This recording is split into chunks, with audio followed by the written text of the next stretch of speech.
Hi friends, ಎಲ್ಲರಿಗೂ ನಮಸ್ಕಾರ. ನಾಗಮಹಿ cooking ಚಾನಲ್ಗೆ ಸ್ವಾಗತ. ಪ್ಲೀಸ್ ನಮ್ಮ ಚಾನಲ್ನ ಸಬ್ಸ್ಕ್ರೈಬ್ ಮಾಡ್ದೇನೆ ಹಾಗೇನೆ ವಿಡಿಯೋ ನೋಡ್ತಾ ಇದ್ರೆ ಪ್ಲೀಸ್ ಇವಾಗ್ಲೇನೆ ಸಬ್ಸ್ಕ್ರೈಬ್ ಮಾಡ್ಕೊಳ್ಳಿ. ಹಾಗೇನೆ ಪಕ್ಕದಲ್ಲಿರುವ ಬೆಲ್ ಐಕನ್ ಕೂಡ ಕ್ಲಿಕ್ ಮಾಡಿ. ಬನ್ನಿ, ಇವತ್ತು ನಾನ್ ಮಾಡ್ತಿರುವ ರೆಸಿಪಿ ಬಂದು ತುಂಬಾನೇ ಸಿಂಪಲ್ ಆಗಿ ಹಾಗೆ ತುಂಬಾನೇ ಹೆಲ್ದಿಯಾಗಿ, ಮಕ್ಕಳಿಗೆ ಇಡ್ಲಿನೇ ತಿನ್ನಲ್ಲ ಅನ್ನೋರು ಅಂತವರಿಗೆ ಈ ರೀತಿ ಸಿಹಿ ಇಡ್ಲಿನ ಮಾಡ್ಕೊಡಿ. ಟೇಸ್ಟ್ ಅಂತೂ ತುಂಬಾನೇ ಸಖತ್ತಾಗಿ ಕೂಡ ಇರುತ್ತೆ. ಈ ರೀತಿ ಒಮ್ಮೆ ಮಾಡ್ಕೊಟ್ರೆ ಯಾವಾಗ್ಲೂ ಇದೇ ರೀತಿ ಮಾಡ್ಕೊಡಿ ಅಂತ ಕೇಳ್ತಾರೆ, ಅಷ್ಟು ಟೇಸ್ಟಿಯಾಗಿ ಕೂಡ ಇರುತ್ತೆ. ಇವಾಗ ಬನ್ನಿ ಇದನ್ನ ಯಾವ ರೀತಿ ಮಾಡೋದು ಅಂತ ನೋಡ್ಕೊಂಡ್ ಬರೋಣ. ಮೊದಲಿಗೆ ಗ್ಯಾಸ್ ಆನ್ ಮಾಡಿ ಒಂದು ಬಾಂಡ್ಲಿನ ಬಿಸಿ ಮಾಡಿಕೆ ಇಟ್ಕೊಂಡಿದೀನಿ. ಇವಾಗ ಈ ಮೆಜರ್ಮೆಂಟ್ ಕಪ್ ಅಳತೆಯಲ್ಲಿ ನಾನು 1 ಕಪ್ ಆಗುವಷ್ಟು ನಾನಿಲ್ಲಿ ಆರ್ಗ್ಯಾನಿಕ್ ಪೌಡರ್ ಅನ್ನ ಅಂದ್ರೆ ಬೆಲ್ಲದ ಪುಡಿನ ಹಾಕೊಂಡಿದೀನಿ. ಹಾಗೆ ನೀವು 2 ರಿಂದ 3 ಟೇಬಲ್ ಸ್ಪೂನ್ ಆಗೋಷ್ಟು ನೀರನ್ನ ಹಾಕೊಂಡು ಇದು ಫುಲ್ಲು ಬೆಲ್ಲ ಕಂಪ್ಲೀಟ್ ಆಗಿ ಕರಗಬೇಕು. ಅಲ್ಲಿ ತನಕ ಇದನ್ನ ಕಡಿಮೆ ಉರಿಯಲ್ಲಿ ಇಟ್ಕೊಂಡು ಇದನ್ನ ಕಂಪ್ಲೀಟ್ ಆಗಿ ಕರಗಿಸ್ಕೋಬೇಕಾಗತ್ತೆ. ಯಾವುದೇ ರೀತಿ ಪಾಕ ಏನು ಬರೋದೇನು ಬೇಕಾಗಿರಲ್ಲ. ಒಂದಳೆ ಪಾಕ, 2 ಪಾಕ ಆತರ ಏನು ಬೇಕಾಗಿರಲ್ಲ.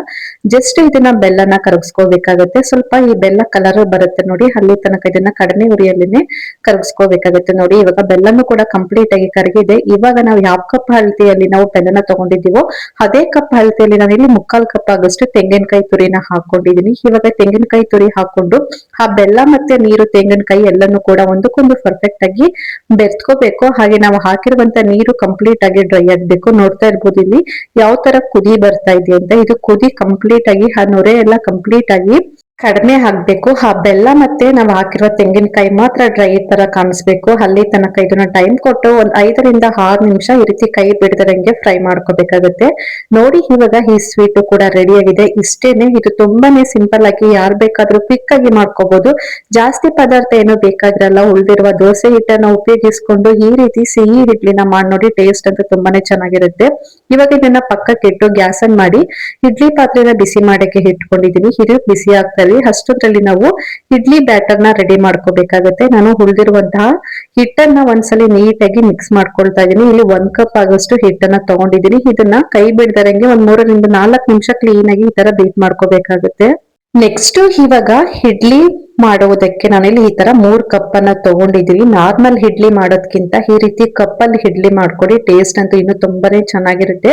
ನೋಡಕ್ಕೂ ಹಾಗೆ ತುಂಬಾನೇ ಕಲರ್ಫುಲ್ ಆಗಿ ಕೂಡ ಇರುತ್ತೆ. ಇವಾಗ ಇದಕ್ಕೆ ಸುತ್ತಲೂ ಎಣ್ಣೆ ಅಥವಾ ತುಪ್ಪದಿಂದ ಇದನ್ನ ಬ್ಯಾಟರ್ ಮಾಡ್ಕೊಳ್ಳಿ. ನೆಕ್ಸ್ಟ್ ಇವಾಗ ರೆಡಿ ಮಾಡಿ ಇಟ್ಕೊಂಡಿರುವಂತಹ ಹಿಟ್ಟನ್ನ ಒಂದ್ ಸೌಟು ಈ ಬೌಲ್ಗೆ ಹಾಕೋಬೇಕಾಗುತ್ತೆ. ಫಸ್ಟ್ ಅರ್ಧ ಹಾಕೋಬೇಕು, ಅನಂತರ ಮತ್ತೆ ಫಿಲ್ ಮಾಡ್ಕೋಬೇಕಾಗುತ್ತೆ.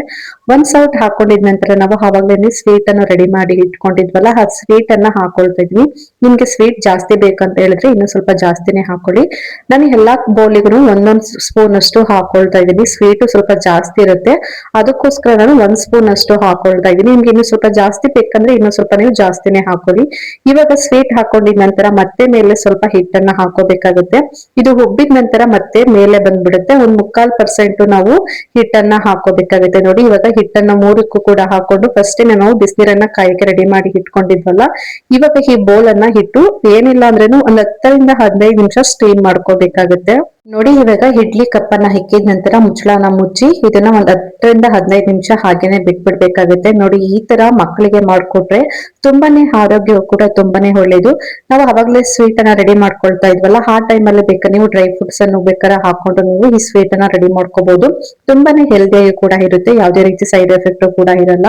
ನಾನಿಲ್ಲಿ ಜಸ್ಟ್ ಬೆಲ್ಲ ಮತ್ತೆ ಕಾಯನ್ನ ಹಾಕಿ ಮಾಡಿ ತೋರಿಸ್ತಾ ಇದೀನಿ. ಇದ್ರ ಬದಲಿಗೆ ನೀವು ಅದ್ರ ಜೊತೆಗೇನು ಕೂಡ ಬೇಕಾದ್ರೆ ನೀವು ಡ್ರೈ ಫ್ರೂಟ್ಸ್ ಅನ್ನ ಹಾಕೊಂಡು ಈ ತರ ಇಡ್ಲಿನ ಮಾಡ್ಕೋಬಹುದು. ಟೇಸ್ಟ್ ಅಂತೂ ತುಂಬಾನೇ ಚೆನ್ನಾಗಿರುತ್ತೆ.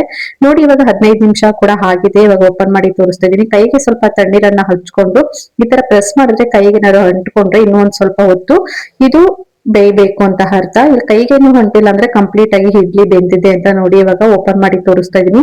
ತುಂಬಾನೇ ಪರ್ಫೆಕ್ಟ್ ಆಗಿ ಇಡ್ಲಿ ಬಂದಿದೆ. ಒಂದು ಪ್ಲೇಟ್ಗೆ ಸರ್ವ್ ಮಾಡಿ ತೋರಿಸ್ತಾ ಇದೀನಿ. ನೋಡಿ, ಈ ಇಡ್ಲಿನ ಬಿಸಿ ಇರ್ಬೇಕಾದ್ರೆ ತಿನ್ನಕ್ ಹೋಗ್ಬೇಡಿ. ಸ್ವಲ್ಪ ತಣ್ಣಗಾಗಿದ ನಂತರ ತಿನ್ಬೇಕು. ಟೇಸ್ಟ್ ಅಂತೂ ತುಂಬಾನೇ ಸಖತ್ತಾಗಿ ಕೂಡ ಇರುತ್ತೆ. ಸ್ವಲ್ಪ ಒಳಗಡೆ ಸ್ವೀಟ್ ಮೇಲೆ ಎಲ್ಲ ಇಡ್ಲಿ ತುಂಬಾನೇ ಸಖತ್ತಾಗಿ ಕೂಡ ಇರುತ್ತೆ. ಟೇಸ್ಟ್ ಒಮ್ಮೆ ತಿಂದವರು ಪದೇ ಪದೇ ಇದನ್ನೇ ಕೇಳ್ತಾರೆ, ಅಷ್ಟು ಟೇಸ್ಟ್ ಸಖತ್ತಾಗಿ ಕೂಡ ಇರುತ್ತೆ. ಮಕ್ಕಳಿಗಂತೂ ತುಂಬಾನೇ ಇಷ್ಟ ಆಗ್ಬಿಡುತ್ತೆ. ಅಷ್ಟು ಸೂಪರ್ ಆಗಿ ಕೂಡ ಇರುತ್ತೆ ಈ ಸ್ವೀಟ್ ಇಡ್ಲಿ. ಸೊ ನೀವು ಯಾಕೆ ಲೇಟ್ ಮಾಡ್ತೀರಾ? ನೀವು ಕೂಡ ಇವತ್ತೇ ಮನೆಯಲ್ಲಿ ಟ್ರೈ ಮಾಡಿ ನೋಡಿ. ಯಾವ ರೀತಿ ಗೊತ್ತು ಅಂತ ಮರಿದನೆ ಕಮೆಂಟ್ ಮೂಲಕ ತಿಳಿಸಿ. ಈ ವಿಡಿಯೋ ಇಷ್ಟ ಆದ್ರೆ ಒಂದು ಲೈಕ್ ಮಾಡಿ, ಶೇರ್ ಮಾಡಿ, ಹಾಗೆ ಮರಿದನೆ ನಿಮ್ಮ ಫ್ಯಾಮಿಲಿಗೂ ಫ್ರೆಂಡ್ಸಿಗೂ ಶೇರ್ ಮಾಡಿ. Thank you.